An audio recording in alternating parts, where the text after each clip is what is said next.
My name is Will, and this is the 6th video in a series about the DC Comics character Martian Manhunter. This will primarily cover the character's appearances from 1969 to 1977 during the Bronze Age of comics. During the Bronze Age of comics, comic readers grow up. The people creating these comics had grown up reading comics, and they bring a new love of details and continuity to the comics. The target audience for comics becomes older, and comic themes and stories become more mature. The characters showed more, character. But for the Martian Manhunter, the Bronze Age wasn't a great time. John stopped appearing in House of Mystery and Justice League of America in 1968, and he didn't appear regularly in any comic until 16 years later in 1984. But a handful of authors did keep the character alive and present because of his role as a founding member of the Justice League. One of the authors is Dennis O'Neil, who took over writing the Justice League after Gardner Fox. And this video will be about O'Neil's take on the Martian Manhunter. He would tell only 4 stories involving John over these 8 years, but even though he doesn't spend a lot of time with John, he presents a new view of the character and tells a story not just of John, but also of Mars and the Martian people, which is why I think these 4 stories rate their own video. And I'm trying to keep them short yet thematic. The first story is in 1969, when Dennis O'Neil takes over the Justice League. O'Neil probably had a greater interest in consistency and continuity than Gardner Fox, because when he comes to the book, he wants to explain why John suddenly disappeared from the Justice League. He also seemed to want to better sync up with the Martians in the comics with the reality of Mars. When the Martian Manhunter was created, we didn't know what Mars was like. But in 1969, we had our first detailed pictures of this barren, lifeless planet, and it didn't really fit with the idea of a civilization on Mars. But while O'Neil was interested in clearing up these particular inconsistencies, he wasn't shy about changing certain aspects of the Martian Manhunter and of how Mars was shown. In Justice League of America 71, O'Neil brings John back, and while John was originally a peaceful scientist from an advanced culture that had ended war and crime, O'Neil turns him into a military leader from a world torn apart and destroyed by warring factions. You could think of this as the depiction of Mars and Martians turning toward more Edgar Rice Burroughs fantasy-style Mars and away from the harder sci-fi version of an advanced civilization that has outgrown crime and war. Or you could think of this as an optimistic view of technology and progress leading us to a golden age from the 50s being replaced by a worldview of 2 factions engaging in an apocalyptic war from the late 60s. One of the 2 warring factions lives in the desert and was led by John. The other lives on the poles and is led by Commander Blanks. Note that O'Neil abandons the Martian naming convention of Earth names with added apostrophes. The 2 factions fight over a giant blue flame that provides heat on the cold planet. John hoped to control the flame to use it to power spaceships. All of this kind of feels like it ties back to the Burroughs Mars with multiple races of Martians who conflicted frequently. It also feels like it ties into the modern view of the geography of Mars with poles versus deserts on a cold planet. But anyway, John is defeated by Blanks and is exiled. During his exile, he is teleported to Earth by Erdell. The reason for him being on Earth is changed from being stuck there and then liking it because he found purpose to being a political exile. When his exile ends, he leaves the League without telling them any of this and returns to Mars using Erdell's machine to find his civilization destroyed due to the unchecked blue flame spreading across and destroying Mars. He organizes his remaining people to build an ark to escape Mars, but since they can't finish it in time, John returns to Earth to get help from the League. He puts on a goofy disguise instead of changing shape, and then in confusion he attacks people and gets into a fight with Wonder Woman, Batman, and Green Arrow, who he was supposed to be coming to for help. Now, attacking his allies upon encountering them actually becomes a repeated pattern for John during the Bronze Age, but in this case he eventually comes to his senses and relates his troubles to the League. John and the League go to Mars via Green Lantern's power. On the way they are almost defeated by an alien spaceship, but they are able to recover and board the ship and defeat the alien crew. Commander Blanks, the leader of the pole-dwelling Martians, was on the ship and he escapes and John pursues him alone. Green Lantern goes to stop the blue flame devastating Mars and is only able to stop it by peeling off the surface of Mars and hurling it into space. This leaves a fairly deserted and lifeless Mars, one that lines up with the reality of Mars much better. Meanwhile, John duels Blanks with tridents. Blanks then decries Martian civilization for being too peaceful and declares his longing for a militarized Mars. He also reveals that he planned to kill every other Martian in order to be able to sell Mars to aliens.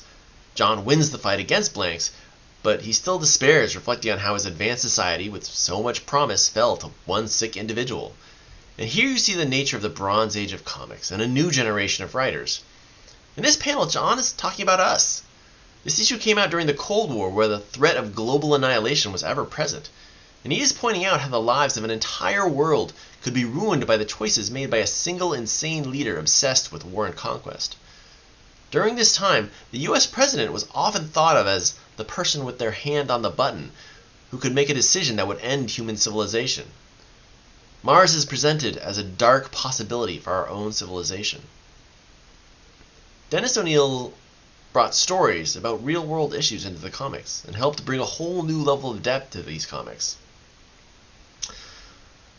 So John despairs over the fall of his civilization with more emotion than he has ever shown before.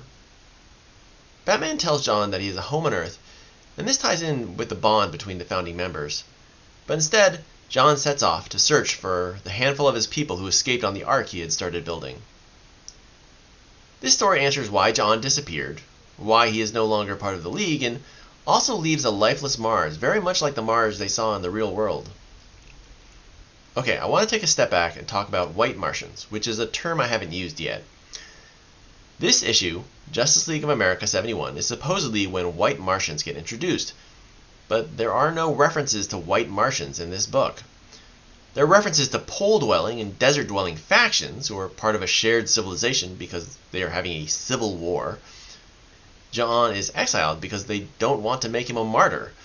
It isn't two races, but two regions in a larger nation. Think red states and blue states if you live in the US.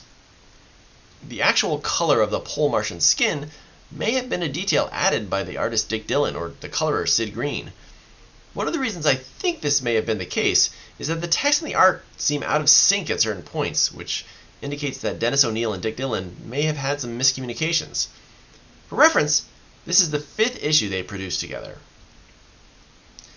So, when the Justice League is traveling through space, they encounter a ship, and they specifically call out that this ship is from Antares, and this is thought out because they reference the fact that Antares is a red giant, which it is. They even reference the red part when Superman gets blasted by red solar radiation. Later on, when John duels Blanks, Blanks explains that his intent was to murder every other Martian so that he could sell Mars to aliens from a distant star system, presumably Antares. He also states that he and John are the last 2 Martians. Now, at a certain point, Superman spots Martians fleeing the planet, so this isn't the case, and we can assume that Blanks didn't know about this escape ship. But he certainly knew about the ship he was on. Blanks never gives commands on that spaceship. He refers to the occupants as his allies and not his followers, and he quickly abandons his ship when the Justice League boards it. Also, Mars wasn't really a spacefaring society. They did build a craft allowing some to escape Mars, but this was kind of a one-off thing that John actually thought wouldn't work.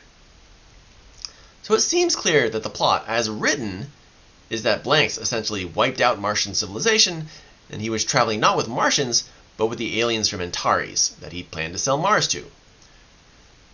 No piece of text in this story indicates that the pole-dwelling Martians would have a spacecraft, have white skin, or that any of them even survived. There is one hint that Blanks might have had white skin, and that is his name. Blanks is like blank, or the French word for white, blanc, or the Spanish word for white, blanco. So his name might have driven his colorization, and it could possibly have been intended by O'Neil that he could be white, or it could have been inferred by Dillon or Green. So the confusion comes when the Justice League boards the spaceship. They fight aliens that look very much like Blanks, having the same skin color, features, and clothing style. So art-wise, it looks like the Justice League battles a ship full of white-skinned Martians, but the text says something different. Also, the coloring isn't consistent, and a couple panels show these aliens as having the same coloring as light-skinned humans. So that may have indicated a switch during inking this issue, which suggests poor communication.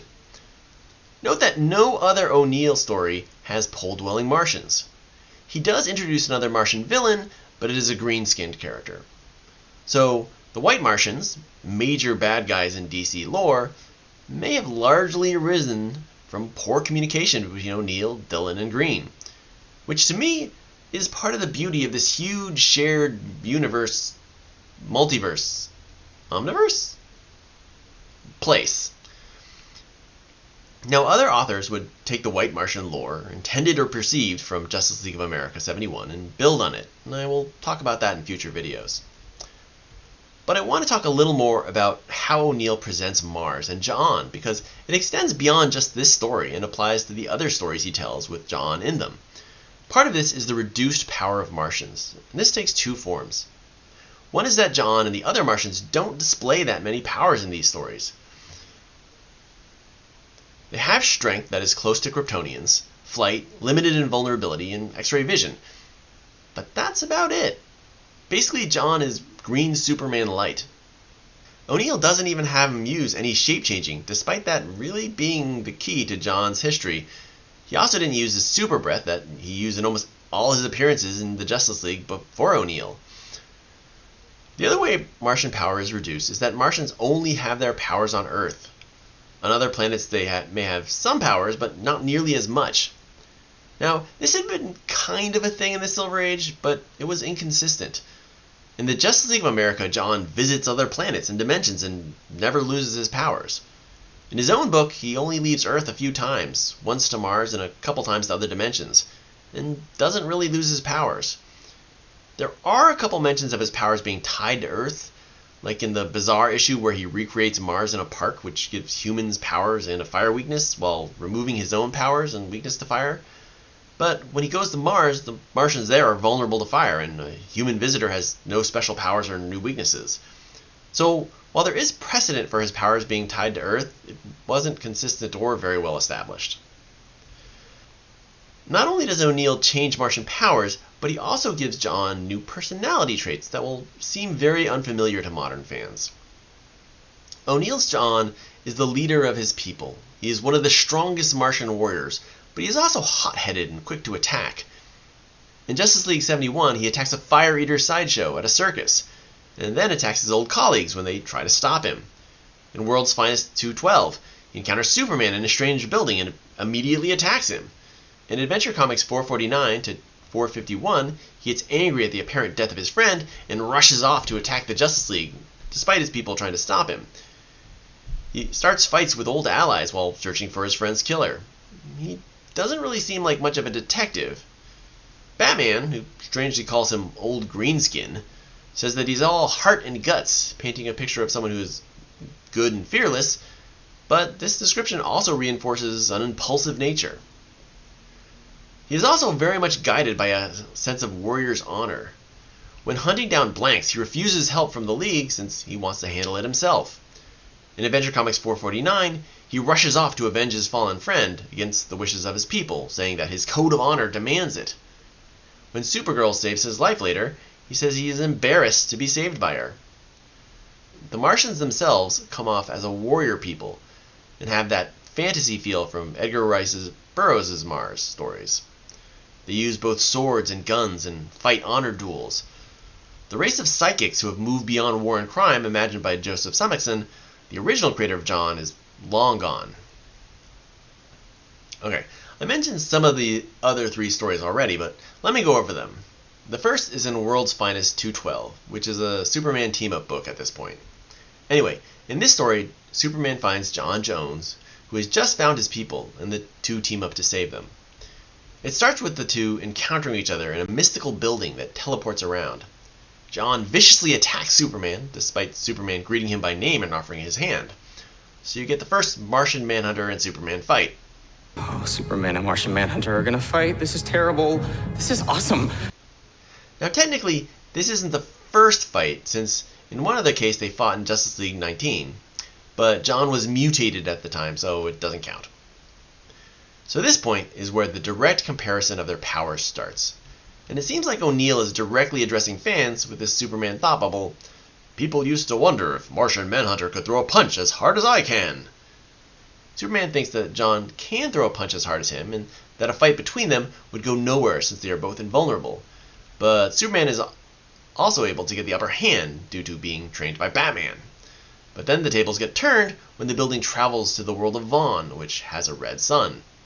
John cuts Superman's lip, and that fact gives us a nice cover where John is making Superman bleed. Luckily, John is also fairly weak on this new planet, so he doesn't hurt Superman too badly. I'm going to give this fight to Superman, who uses superior skills to get the upper hand against John. That starts us at Superman 1, Martian Manhunter 0. After he makes Superman bleed, John seems to snap out of his killing lust and greets his old friend. John explains that he has tracked his people to this world and found that they had been taken prisoners by a race called the Titans and used as fuel for their military robots. Superman pledges to help John, who tries to refuse his help, presumably because of his notion of honor, but Superman refuses to take no for an answer. The weakened pair set out to save the Martians, and they encounter Belle Juz, a purple-haired Martian who demonstrates that O'Neill still isn't interested in the Martian naming convention. Anyway, she is quite handsy with John, wrapping her arms around him, but she is also a traitor, which Superman rapidly figures out, but doesn't bother to tell John because Superman feels that John won't listen to reason, presumably because he is a hothead. Superman forces John to stay behind, allowing him to surprise and knock out Belle Juz, who had been trying to lead him into an ambush. Superman then flies the Martian ship into the Titans' base, allowing John to break into the base and free the Martians. Now, John believes that Superman is dead, but Superman is actually able to escape back to Earth. The Martians, however, discover they can control the robots their life force was being used to power, and they defeat their captors, and then plan to use the robots to rebuild their civilization. John, however, remains unaware that Belle Juz has betrayed them.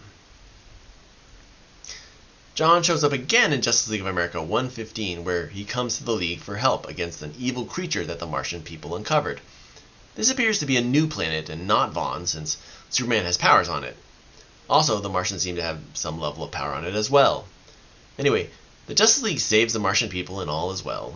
It isn't a super interesting story, but does show Martians exploring a new world. The next story is both more interesting and longer. It is told in backup features in Adventure Comics and culminates in World's Finest 245. This story is started by Dennis O'Neill, but Bob Haney steps in and finishes it, which might be why it jumps comics. It starts with John Jones being named leader of Mars 2 and being given the Scepter of State because he's incredibly popular and is viewed as a Martian hero, possibly for his actions in the previous two stories. During the ceremony, his friend Rez Edda is murdered, and in a rage, John leaves his people to hunt down the Justice League because of a vague pronouncement by his dying friend. John claims he must seek vengeance to satisfy his code of honor. He's a lot more Conan than Sherlock at this point. This abandonment causes his people to turn against him, and they send a soldier, Naor Kot, to hunt him down for this insult. And you can see O'Neill finally begins to embrace the leading apostrophe part of the naming convention. Perhaps because his name had a leading apostrophe as well. O'Neill. When John reaches Earth, he encounters Supergirl and fights her because of a typical comics misunderstanding and John being a hot-headed warrior. We get another comparison with Kryptonians, and Supergirl states that Martian strength is nearly that of Kryptonians. Supergirl demonstrates superior durability, though, by saving John from missiles fired by Naor Kot. John realizes he was mistaken to attack Supergirl, and then he goes and attacks Hawkman. He tosses around some baseless accusations and almost gets himself and Hawkman killed by fighting him in space where neither can breathe. Hawkwoman is able to save them and then talks sense into John, who acknowledges he was acting crazy. Naor Kot then tries to kill them with a Superman robot with a bomb in it.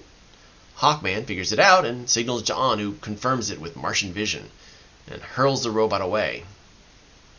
The real Superman and Batman then show up to help because World's Finest was back to being a Batman and Superman team-up book.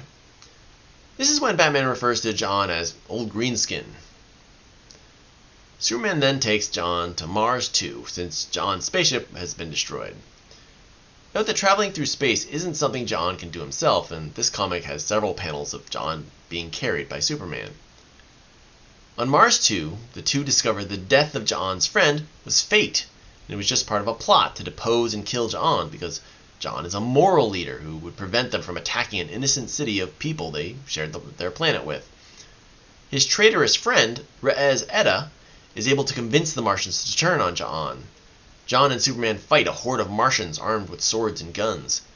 It has a very pulp feel like the Burroughs Mars. John demonstrates some level of invulnerability when he cannot be cut by swords. But then Superman one-ups him by ignoring gunfire that then is used against John to drop him, forcing Superman to carry John to safety. Eventually, Batman brings back Noor Kot, who is dying from a disease he got while scouting the city the Martians are planning to attack. With his dying breath, he backs up John and reveals Rez Edda's treachery. John is restored to leadership of the planet. These 4 O'Neill stories are each about John and the Martian people, and they kind of follow the Martian people as they flee Mars, are enslaved and then freed on Vaughn, find a new planet and explore it, unleashing danger that John helps save them from, and finally build a new civilization that is struggling to survive and make moral decisions. So there is a level of continuity in these stories. The story So My World Ends is followed by the story So My World Begins. But although together they tell the story of the Martian people, they don't necessarily feel like a whole story. The powerful robots the Martians gain control of in World's Finest 212 don't show up again. Beljuz, the traitor, is left as a dangling plot thread and doesn't show up in the following stories. But O'Neill does give us a level of continuity, world building, and characterization that was previously lacking.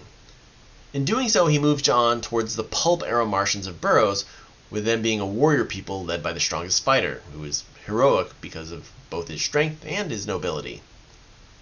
Now, other authors in the Bronze Age would have different takes on John.